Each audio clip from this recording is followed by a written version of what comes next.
Toutes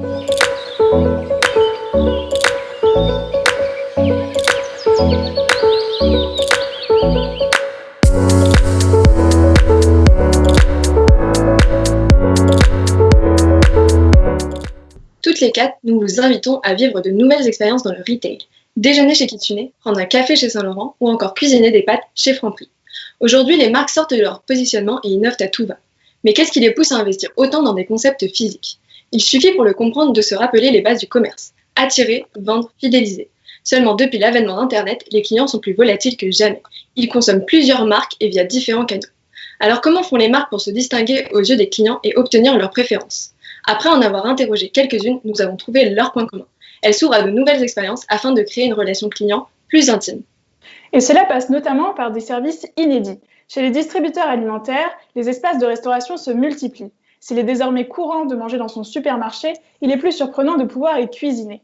Les enseignes veulent vraiment que leurs clients se sentent comme chez eux lorsqu'ils se rendent en point de vente. Le relationnel devient une priorité, comme le montre l'initiative de Carrefour avec sa Blablabla caisse.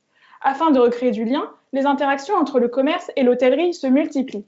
En milieu rural, Logis mise sur des auberges de pays. Elles se différencient par les services de proximité qu'elles offrent aux habitants des villages. Mais l'hôtellerie inspire également des enseignes spécialisées, telles que Maison du Monde. L'ouverture d'un hôtel aux couleurs de la marque invite ses clients à faire l'expérience complète de l'enseigne, du coucher au lever du soleil. Déjà conscient de l'importance de l'expérience client, le luxe innove avec ses cafés, restaurants ou hôtels. Saint-Laurent, Kitsune ou Bulgari sont quelques exemples parmi la longue liste de marques qui se sont lancées dans les secteurs de la food ou l'hôtellerie, des domaines où on ne les attendait pas a priori. Les DNVB ont rapidement compris l'importance du physique. Elles souhaitent se rapprocher de leurs clients, mais pas de n'importe quelle façon, en proposant des lieux de vie. Avec sa boutique-restaurant, Rouge crée ce lieu de vie qui complète son expérience en ligne. La marque se rapproche de ses clients pour créer une relation plus intime. Les entreprises, qu'elles soient digital native, acteurs historiques de la grande distribution ou du luxe, innovent et proposent des concepts nouveaux dont nous entendons parler tous les jours. Hôtels, cafés, restaurants, pop-up stores et j'en passe. En 2019, l'expérience est le sujet de toutes les marques. La démarche est au test and learn. Et si les tests sont nombreux, rien n'indique qu'ils seront déployés plus largement ou pérennes. Mais ce qui subsistera pourrait bien devenir la norme. Continuez donc à offrir de nouvelles expériences à vos clients en vous ouvrant à de nouveaux univers, car c'est cet état d'esprit qui fera de vous une marque dynamique et disruptive. En 2018 et 2019, certaines enseignes se sont invitées les unes chez les autres sous forme de corner. Vous avez peut-être remarqué Darty chez Carrefour ou encore Nature et Découverte à la Fnac. La cornerisation permet à l'enseigne invité d'un trafic élevé et à l'enseigne haute de gagner en légitimité. Cela permet de renouveler l'offre de manière très agile. Ces nouvelles collaborations viennent enrichir l'expérience client. Il s'agit donc d'un modèle gagnant-gagnant. Pour illustrer le foisonnement de cette tendance, nous avons créé cette infographie non exhaustive représentant des corners récents. Vous retrouverez en colonne les 3 types d'enseignes hautes: proximité, hypermarché, grande surface spécialisée. Ensuite, nous avons distingué le cas où les enseignes invitent d'autres enseignes du même groupe, lorsque les invités n'ont aucun lien avec l'enseigne haute. Observons maintenant les stratégies de ces grands groupes. Carrefour se concentre sur des partenariats extérieurs avec des corners Darty, par exemple, Aubert ou bien d'autres. A l'inverse, Auchan se lance cette année dans des formats intra-groupes, tout comme l'a fait le groupe Fnac Darty avec Nature et Découverte. Enfin, le groupe Casino a été précurseur avec des corners Cdiscount chez Géant, et le groupe déploie des formats intra- et extra-groupes très innovants dans l'ensemble de ses enseignes. Analysons 2 modèles économiques de corner, la location d'espace et la franchise. Prenons l'exemple d'Electrodépôt chez Auchan. C'est la location d'espace. Le stock et le personnel appartiennent à Electrodépôt. L'expérience y est immersive. Malheureusement, ce modèle impose un double passage en caisse pour le client. Autre modèle, la franchise. Carrefour est le franchisé Darty. Le stock et le personnel appartiennent à Carrefour. Le client profite d'une offre plus large et retrouve tous les services Darty, y compris son contrat de confiance. Dans tous les cas, peu importe les modalités, le principe économique du corner reste le même, la monétisation du trafic.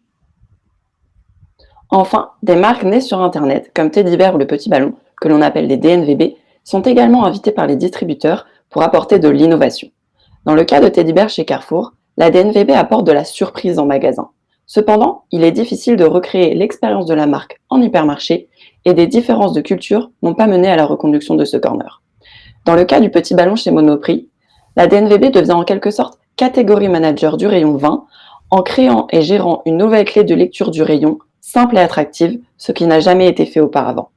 Le modèle de corner semble donc très pertinent, tant il apporte de solutions aux enseignes. Ces différents modèles de collaboration permettent de montrer la grande créativité des enseignes. Plus que des tests, il s'agit d'une véritable tendance de fond au service de l'expérience client.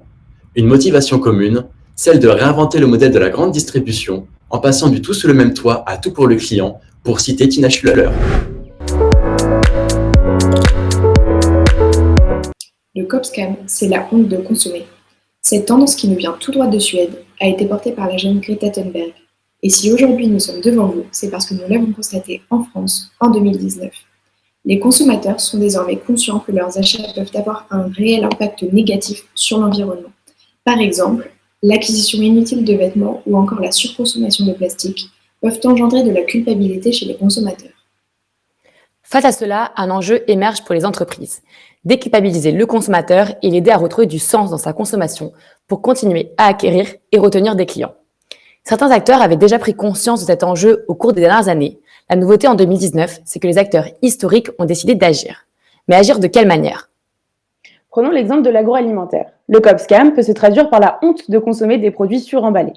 En 2019, les distributeurs innovent et s'associent avec des acteurs phares de l'économie circulaire pour proposer une offre de vrac plus développée.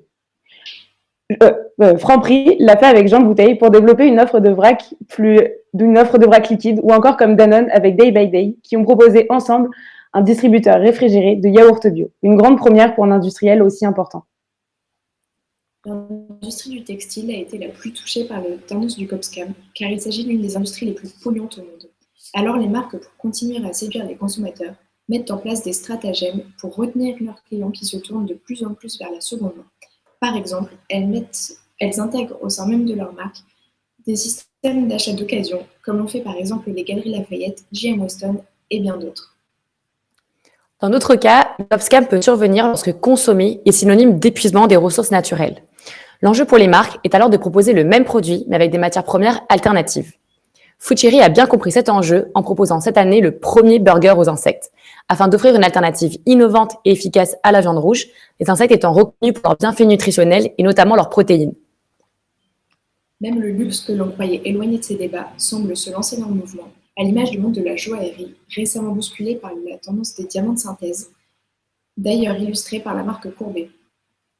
Ainsi, les solutions pour déculpabiliser le consommateur se multiplient et les acteurs s'engagent de plus en plus. Pour autant, tous les acteurs ne sont pas légitimes et il convient notamment de ne pas tomber dans les travers du greenwashing, ni perdre de vue qu'avoir recours à une consommation plus responsable est souvent plus coûteux. Quoi qu'il en soit, compte tenu de l'urgence climatique, nous sommes convaincus que le copscam va continuer de s'étendre et que les marques vont devoir continuellement adapter leur offre. Alors qu'attendez-vous pour vous lancer ? En tant que consommateur, avez-vous déjà été agréablement surpris par la publicité la plus adéquate à votre profil ? Nous, oui. Par exemple, nous avons toutes les trois été ciblées par une publicité de Danone pour sa gamme de yaourts light and free sous format vidéo sur les réseaux sociaux. Alors même que nous sommes 3 étudiantes de moins de 25 ans à Paris, nous n'avons pas été ciblées par la même publicité du fait de nos intérêts différents. Moi qui ne connaissais pas Light and Free, la vidéo m'a présenté la gamme et m'a convaincue que c'était la gamme plaisir de yaourt. Moi qui suis déjà grande consommatrice de produits Light and Free, la vidéo m'a présenté les nouvelles saveurs récemment sorties. Et finalement, moi qui fais attention à ma santé, la vidéo m'a montré que Light and Free était la gamme de yaourts sans édulcorants, 30% moins grasse et moins sucrée. Cette campagne réalisée par Danone fait appel au marketing de précision. Une campagne marketing ultra personnalisée en fonction des micro-cibles auxquelles elle s'adresse. Mais vous allez nous dire, le marketing de précision, rien de nouveau en 2019. Et pourtant si. Si Danone a pu réaliser cette campagne, c'est justement grâce à la mise en place d'un partenariat avec le distributeur e-commerce Ocado qui lui a ouvert sa base de données pour pouvoir enrichir sa connaissance client. Ce type de partenariat fait partie des nouvelles stratégies des industriels pour accéder à plus de données. Dans le même temps, d'autres entreprises telles que Sport 2000 mettent en place des stratégies d'acquisition de données first party pour consolider leur patrimoine et faire du marketing de précision. Ainsi, grâce à son livret sport, l'enseigne a pu récupérer des données sur la pratique sportive de ses clients. Jusque-là, peu d'acteurs avaient accès à autant de données. C'est en passant par les géants du numérique que la majorité des entreprises accédaient et accèdent toujours au marketing de précision. Toutefois, avec les 2 nouvelles stratégies de 2019, les entreprises ne dépendent plus d'acteurs aussi puissants et ainsi peuvent devenir maîtres de leurs données. Mais qu'en pensent les consommateurs? Ces dernières années, on constate une prise de conscience de leur part quant à l'utilisation de leurs données personnelles. Face à cette montée de la défiance, plusieurs acteurs se sont emparés du sujet. D'un côté, l'Union européenne encadre plus strictement les données personnelles. De l'autre, Google, sur son navigateur Chrome, a récemment annoncé la fin des cookies tiers, élément essentiel à la mise en place de publicités ciblées. Ainsi, si le marketing de précision est à portée de main de toutes les organisations en 2019, celles-ci doivent encore trouver leur équilibre entre création de valeur grâce à des campagnes marketing pertinentes et respect des régulations en matière de données personnelles.